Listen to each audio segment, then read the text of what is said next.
Hello दोस्तों, श्रीजी सिलाई centre में आप सभी का फिर से एक बार स्वागत है। तो देखिए, पिछले वीडियो में हमने देखा था कि पीछे के भाग की कटिंग कैसे करें। अब हम देखेंगे कि आगे के भाग की कटिंग कैसे करें। तो पीछे का भाग जितना भी था उसमें हम 2 इंच प्लस करके निशान लगाएंगे आगे के भाग में। तो देखो, यहाँ से जहाँ से अपना छूटा था निशान वहीं पे लगा है, वहीं से लेके लंबाई का फिर से निशान लगा लेंगे। सेम जैसे हमने पीछे लगाया था वैसे ही आगे लंबाई का निशान लगाएंगे। और सेम गले का, आर्म होल, और इसमें हमको बेल्ट निकालना है, इसलिए 2 इंच ले रहे हैं। दो, क्योंकि आधा आधा इंच बेल्ट में दबेगा, आधा शोल्डर में और आधा नीचे, फिर बेल्ट में जब अस्तर पलटेगा तब दबेगा। तो ऐसे करके 2 इंच चला जाएगा, बचाएगा। जितना बैक है उतना ही फ्रंट बचेगा। तो ये देखो, मैंने पीछे का निशान आगे का लगा ली हूँ। अब मेरा गला है 6 इंच का। अधिकतर लेडीज़ 6 इंच का गला पहनना पसंद करती, क्योंकि उसमें शोल्डर नहीं गिरते हैं, बढ़िया परफेक्ट फिटिंग में बैठता है। तो एक नॉर्मल नाप है, आप आपके लिए डेली वेयर में या जैसे भी आप बना सकते हो। और फिर बाकी ब्लाउज़ के अकॉर्डिंग आप जितना ब्लाउज़ के नाप में उतना ही लें। तो ये इस प्रकार से देखिए, ऐसे ही फिर से आर्म होल में निशान लगा लेंगे जैसे हमने बैक पार्ट में लगाया था पीछे के जैसे। सेम एक चौकोर बॉक्स बनाए इधर से और इस साइड से भी, और ऐसे ही गले में बना लेंगे। और आपको पिछली वीडियो कैसी लगी, आपने उसको देखा नहीं हुआ तो प्लीज़ पहले उसको देखें, जब उसको समझोगे तभी इसको समझोगे। मैं इसलिए इतनी शुरुआती और आसानी से बता रही हूँ कि देखो, पीछे हमने लिया था 1.5 इंच पे गुलाई दी थी। तो ये बात बिल्कुल ध्यान रखना कि आगे से थोड़ा सा आधे इंच से कम या आधा इंच अंदर गले साइड डाउन करना है। इससे क्या होगा कि हमारे आर्म होल में झोल नहीं आएगा। देखो, हुआ आधा इंच।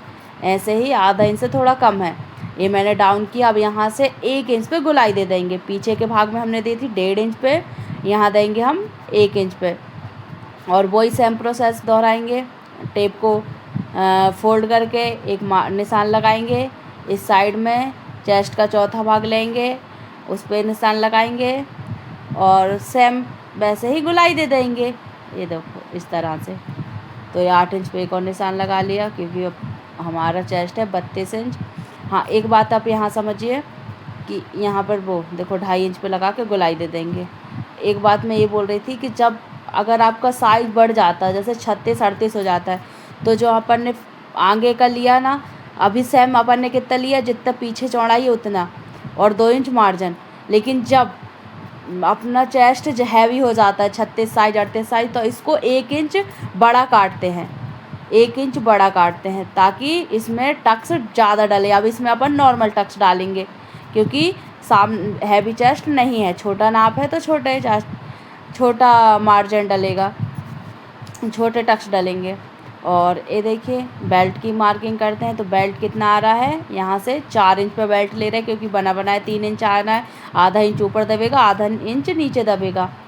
और फिर उस साइड भी एक सीधी लाइन खींच लेंगे, जिससे बेल्ट का माप आप लोग को समझ आ सके।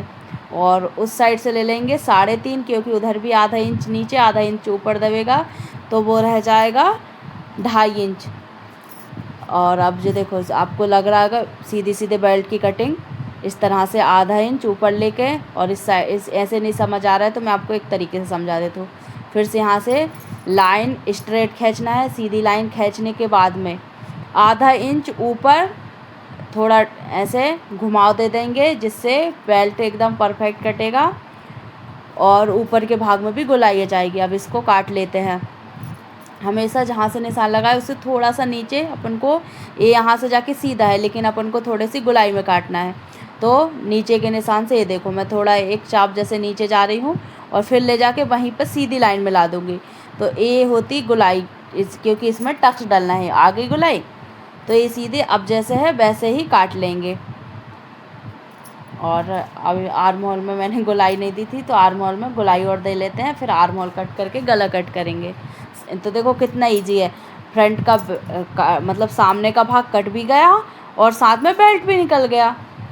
अब स्लीव्स रह गई है। तो आस्तीन का मतलब आस्तीन तो मैं आपको अलग से एक वीडियो में समझाना पड़ेगा, क्योंकि उसमें बहुत सारे मेथड है जो कि आपको आराम से समझने पड़ेंगे।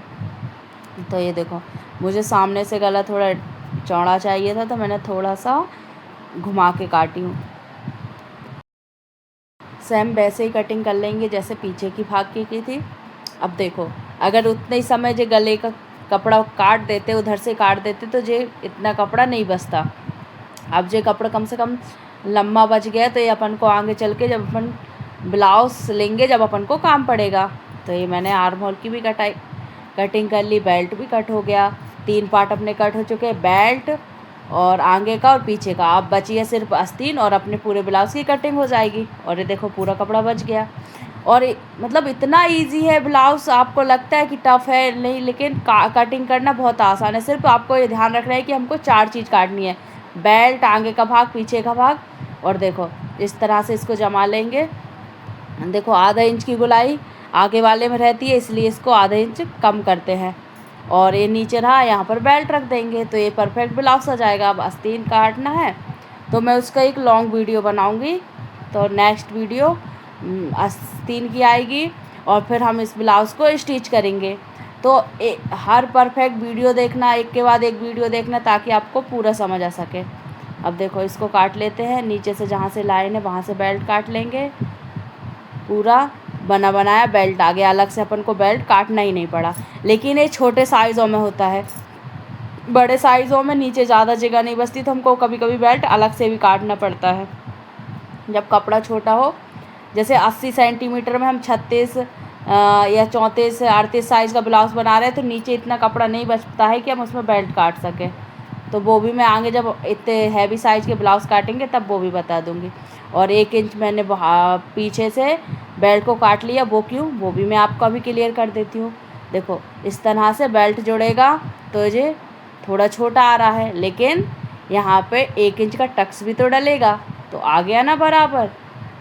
अब तो आपको समझ आ गया ना कि क्यों एक बेल्ट को पीछे से 1 इंच काटना ज़रूरी है। ऐसे ही आप किसी भी साइज़ के ब्लाउज़ की कटिंग कर सकते हो। और मेरी वीडियो अच्छी लगे तो लाइक करें, कमेंट करें, चैनल को सब्सक्राइब करना ना भूलें, क्योंकि मैं आपको इतनी सारी चीज़ें बताऊंगी आगे चल के। हम सीखेंगे कटोरी ब्लाउज़, एक और बहुत सारे ब्लाउज़। ठीक है, फिर मिलेंगे।